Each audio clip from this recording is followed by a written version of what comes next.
burned my life to the ground, like lost all my money, pled guilty to a felony, ended up millions and millions of dollars in debt, reputation destroyed. Tabloids are telling this really reductive tale, as they do. And I'm living with my mom, and I'm like, I need a comeback. Like, what do I do? It's going to be really hard for me to get a job, with this felony conviction. I need to take control of the narrative. I need to write my story. Yeah. I wrote a book. Welcome to Innovate or Evaporate, the podcast where we explore the relentless pace of change and the innovators who drive it. Each episode, we dive deep into cutting-edge ideas, breakthrough technologies, and the fearless pioneers reshaping our world. Today's guest, Molly Bloom, world-class skier turned underground poker legend, best-selling author of Molly's Game, and now a powerful voice in mindset and reinvention. She joined us at Rally 2025 to share her incredible journey from Olympic dreams to FBI arrests and everything in between. If you're ready for a story about grit, transformation, and the science of how we make people feel, stay tuned, because it's Innovate or Evaporate.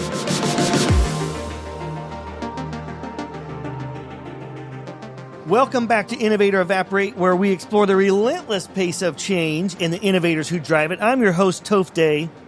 We have Molly Bloom in the house, the entrepreneur, author, and speaker, best known for her memoir, Molly's Game, and one of my favorite movies of all time.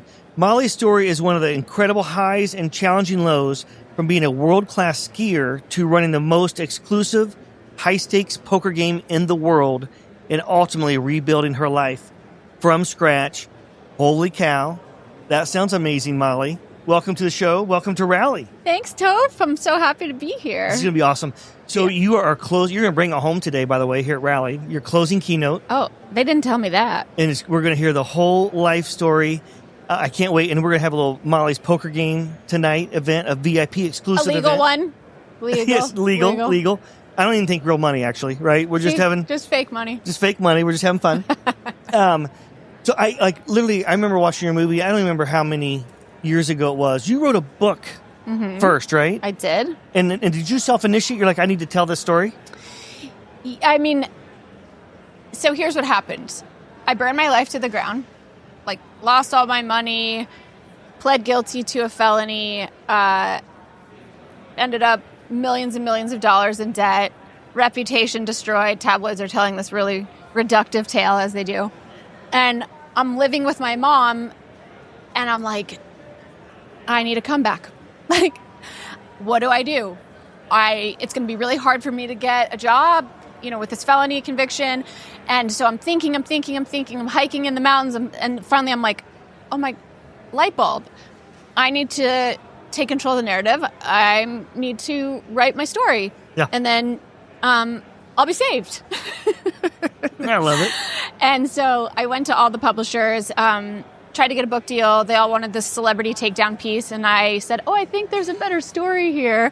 And I just kept getting rejected. And finally I got a small book deal and really got a good press tour. And I was like, okay, here, we're going to make it. It's going to be okay.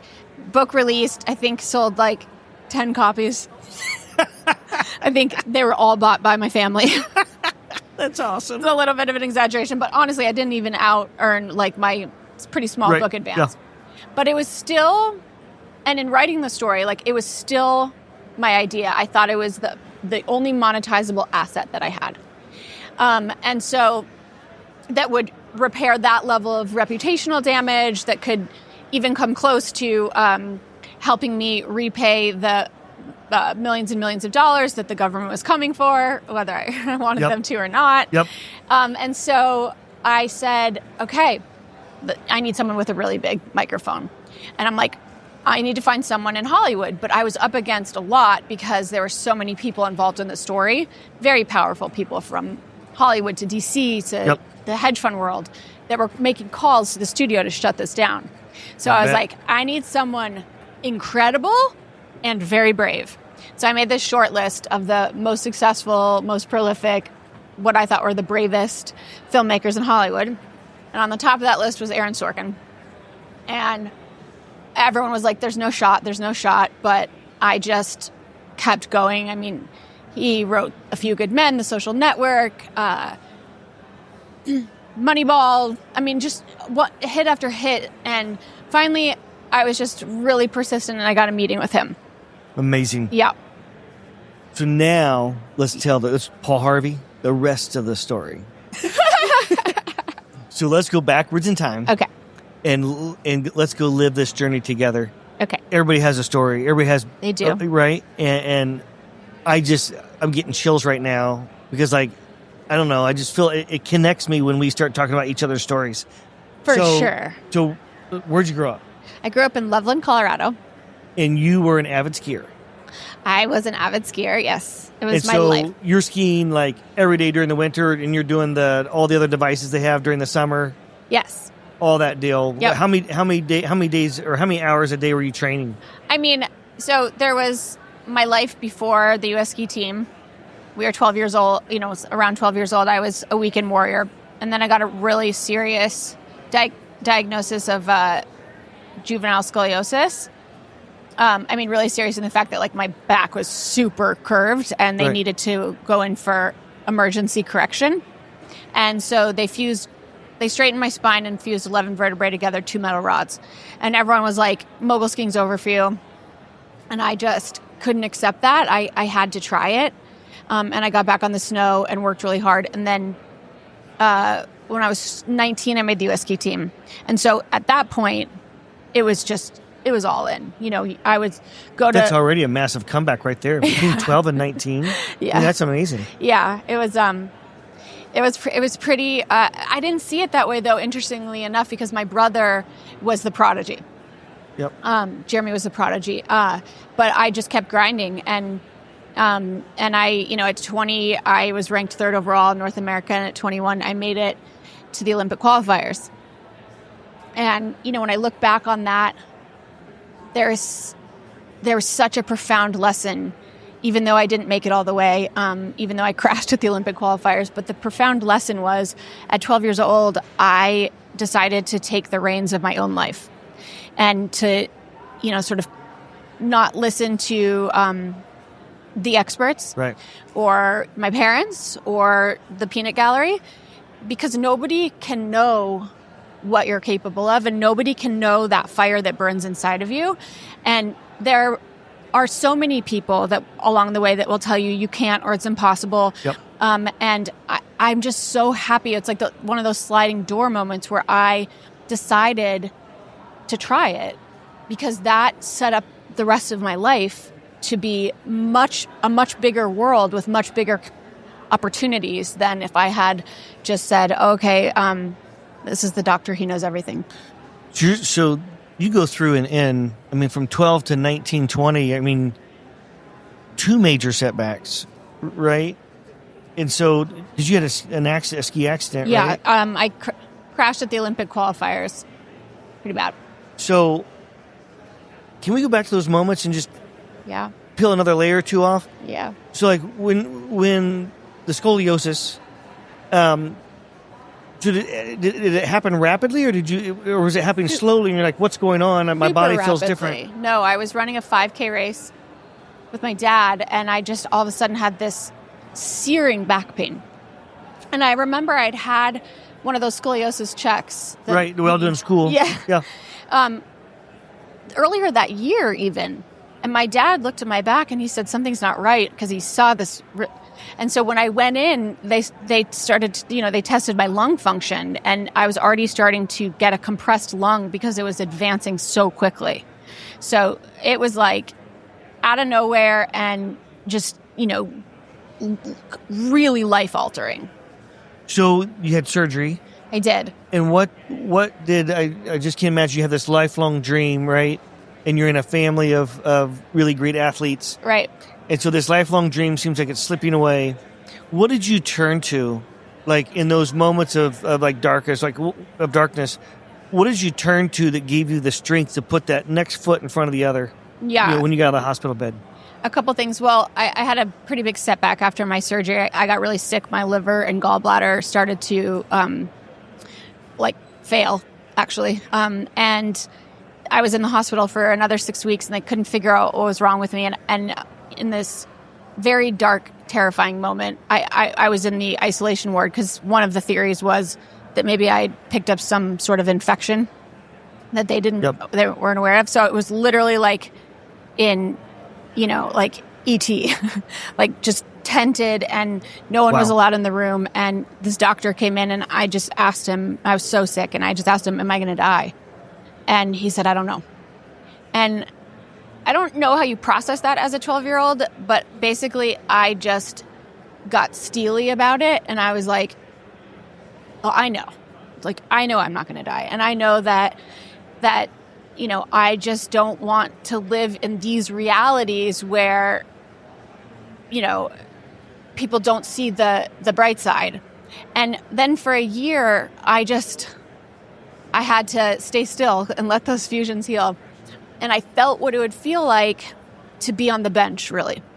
And so as soon as I got the green light that those fusions had healed, I mean, there was a fire in me like none other. I just wasn't going to accept it. Caged tiger. Yeah. And this was before like social media and the internet and cell phones and stuff. So I read, and I read books about people doing incredible things against very adverse or challenging circumstances. And then I would lay in bed at night and I would imagine stories where I was successful, just over and over. And I didn't have any idea that was visualization. I didn't, but that was just what I did to calm my mind down. Yeah. Now, when I got back on the mountain, it was not conceptual, it was real.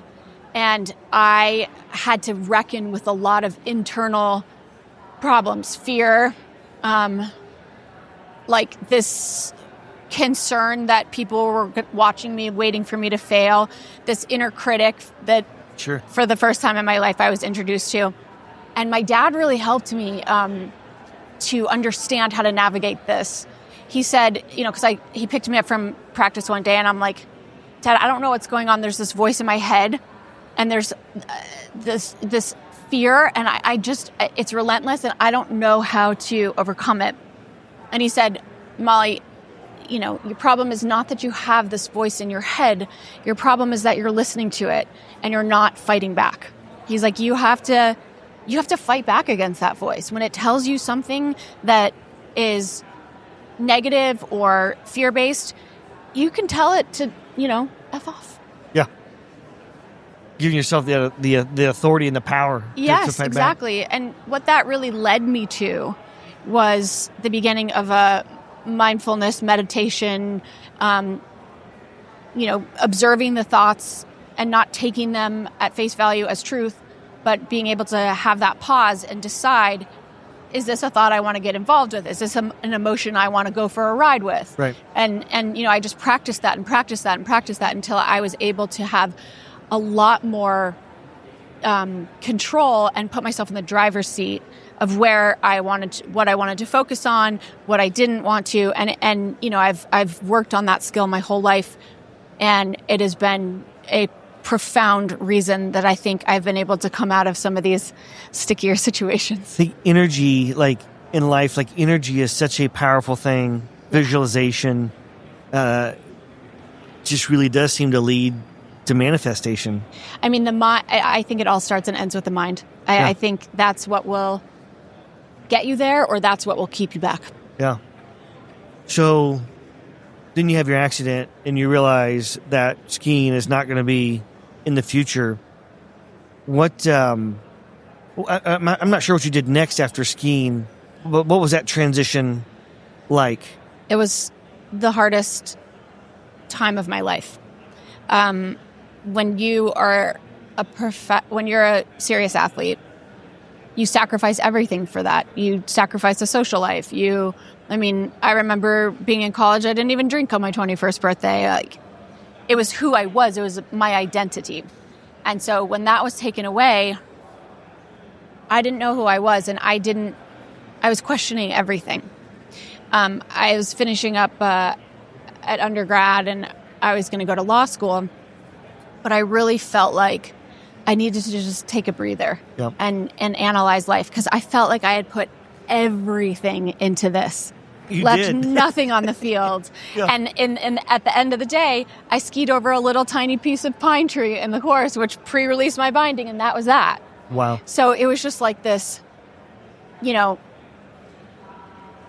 this moment of reckoning of, okay, like, where do I go next? And do I want to take another risk? You know, this is heartbreaking. Well, that's interesting. Right. And then, so I decided to go to LA just for a year. And the only reason LA is because I had just enough gas in my car to get there. And I wanted to be warm because, as you said, even during the summer, we would go train in the Southern Hemisphere or on a glacier. Yep. And I was like, I have been freezing my whole life. I always wondered about skiers and boarders. Like, oh my God. Are you cold? Because I get cold when I go skiing. I mean, it's like you're just constantly uncomfortable. You know, it's kind of a good training in that, I guess. But anyway, so I wanted to be warm, so I went to LA, and I got a bunch of jobs. And one day, my boss at this real estate development company that I was working at came in and said, I'm going to do a weekly poker game. I need you to serve drinks. And, you know, he was all over the place. And I thought, okay, whatever, you know. And I didn't know anything about poker, so I love to research.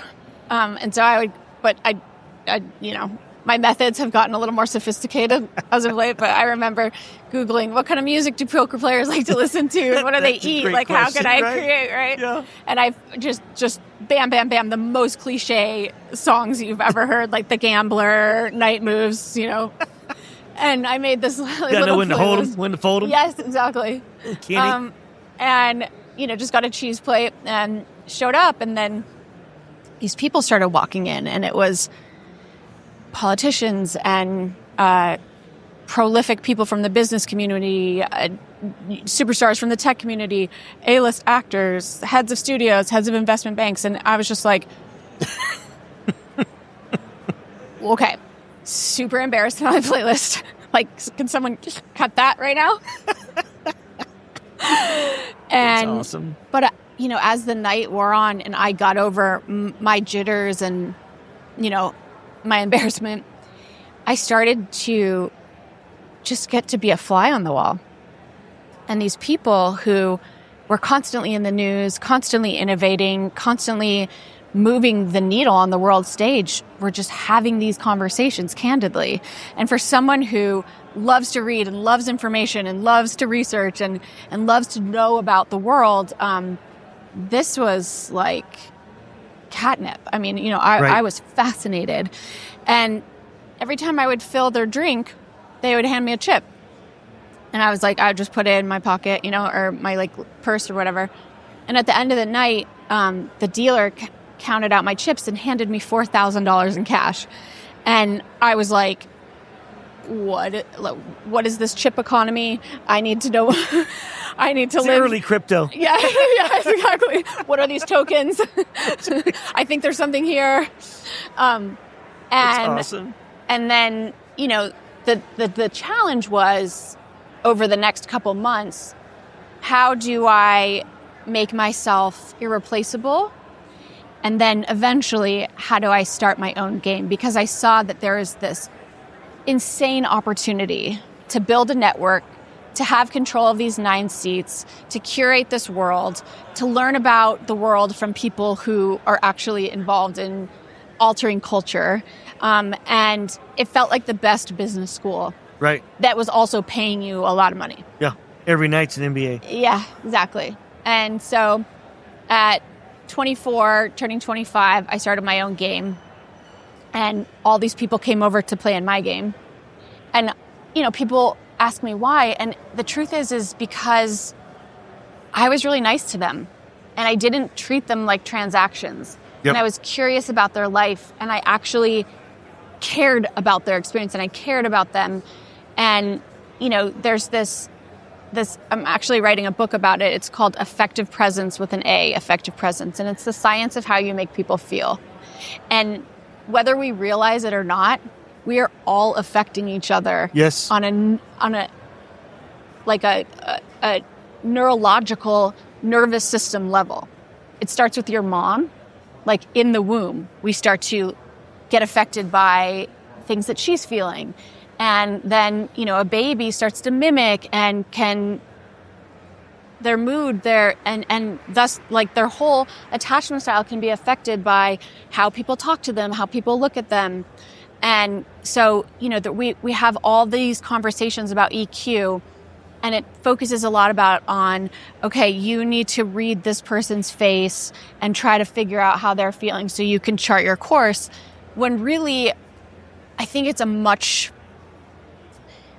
more human and connective experience to start to understand how you can make someone feel comfortable, protected, like they're in a place where they can trust you, that you care about their existence. And so that is really what I focused on. And the ROI was all the way. I mean, they came in for 6 years that I ran those games in LA. That was their home game.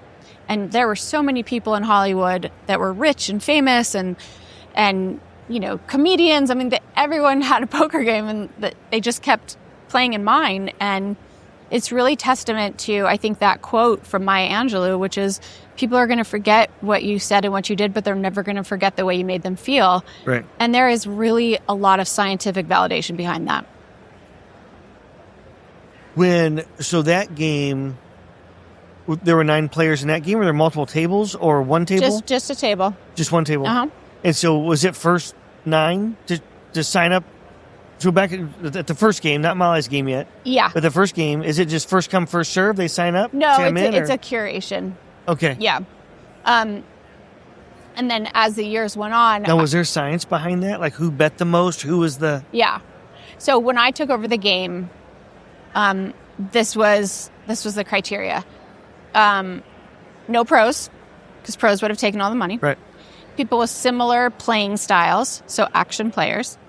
People with similar skill levels, so that at the end of the year, you get these big, huge adrenaline pumping results, but at the end of the year, ideally, nobody gets killed. And then interesting people like that would contribute to the sort of underground marketing and mythology of the game. And I noticed that the holy grail was an athlete. When an athlete walked into the room, even the billionaires, even the celebrities seemed to kind of be fanboying. That's interesting. Yeah. Was it all men and women? So if I would have let pros in, I'm sure I would have had some women players. But, by the end, it was a $250,000 buy-in, and people were losing. I mean, I saw someone lose $100 million in a night. So $100 million? Yes. Woo! And so I always say that women are a little smarter than to risk $250 on a recreational poker game. You sell a $50 million for sure. Right. That's awesome. So how did you establish the science of picking the level of play? Like, was it just by observation, so much observation? How long was it before you started your first game? It was about 8 months. Well, that was fast. Yeah. Wow. Yeah. And so you have a knack for this, obviously. Well, what I realized when I started going to those games is that I didn't necessarily... School was hard for me. I did very well because I figured out how to be scrappy. But I didn't have this linear way of thinking, and I didn't have this sort of organized or collected way of thinking. So multiple choice tests were really hard because I'd be like, technically B and C are right in the, I'm with you. Me too. I'm like, you get in your head and you go back and I go check that again. Yeah. Sometimes So what I realized is that in that room, I was in like a mental flow state. Like I was really good at reading a room and preempting problems and solving problems and coming up with creative solutions and writing down, taking like extensive notes on the environment and where I could improve it and understanding, what I could do to increase pleasure and decrease frustration, because that's kind of the name of the game with people, right? Yeah. And so, and I I like created like some software for my spreadsheets. And I mean, it was finally like, okay, this is what I'm good at. Like skiing, I got there. Did it come super naturally to me after the, back surgery? No, it was an uphill climb. I had to learn how to play hurt. It was grit. School was the same thing. Like I had to like unlearn the way that my mind wanted to work, and I had to like kind of figure out how to fit my thinking into a paradigm that was very difficult for me. But in this room where where it was like just thinking on your feet and coming up with creative solutions, then I felt in flow. So we're coming to the end of our time already. This is going so fast. So I'm going to ask you a question to kind of round out. So I'm going to ask you a couple rapid fires real quick. But okay. So you ran the game then for 6 years, you said? It was about 5.5, 6 years in LA, and then 2.5 years in New York. So how would you summarize the closure? Oh, God. Okay, the ready? moment of closure. How did that kind of all go down? It was a slow car accident. Slow, dramatic car accident. The feds seized all my assets. I looked at my bank account. It read negative $9,999,099. Then I went home, lived with my mom. The feds said that I wasn't a target of the investigation, but unless I wanted to sue them, they were keeping my money. And I tried to put my life back together, and finally got a job 2 years later. I'd been living like a Girl Scout with my mom and my grandma. And 5 days after I moved into this little studio apartment, I got arrested by 17 FBI agents with machine guns and high beam flashlights. I had to go to New York. Yeah, 3 a.m. kind of a deal? Yeah. I had to go to New York, find an attorney. I didn't have any money. Found this guy, Jim Walden. He was amazing. He was honorable. I kept like experiencing what it was like to be around him, and it just brought me back to who I wanted to be and who I was raised to be. And I made this promise to myself that I'd never abandon myself and my integrity and my values again. Then the prosecutors wanted a meeting with me. They wanted me to become a confidential informant. They're going to give all my money back and give me a deferred prosecution. But at the end of the day, the place I got to was, this was my fault. I made these choices. I got to stand for it. I got sentenced. I didn't have to go to jail, but I had to go to dinner with my family, and Jeremy had just been inducted into like the Colorado Sports Hall of Fame, and Jordan had just graduated Harvard for the 90th time, and Jeremy was a Abercrombie model, and Jordan was like a great dad, and I was like, I'm the family felon. What do I do? And then circle back to, I wrote a book. And somehow convinced Aaron Sorkin to adopt a book that... You're an amazing person. Oh, obviously thanks, brilliant. Just an amazing story. Thank you for sharing that today. You're welcome. A couple of times I had to keep myself from getting emotional just thinking about that journey. A couple quick questions. Okay. If there's one thing that you think people should stop doing in your industry or anything in life, there's one thing that you think people should stop doing, what would it be? Being a slave to the thinking mind. Wow, that's a whole nother podcast. Being a slave to the thinking mind? Yep. Okay, that's deep. We got to talk somewhere later about that. Okay. That's powerful. I just, there's this line in a book, maybe you've read it, The Untethered Soul.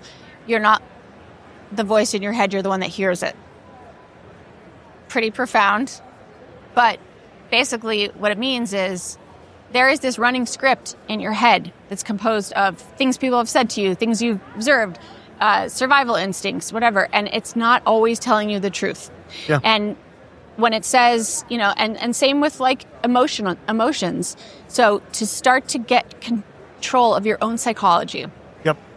And start to re-narrate or learn how to, ignore, dismiss some of that discursive thinking, and put yourself in the driver's seat, I think is the first and most foundational step to being the captain of your fate.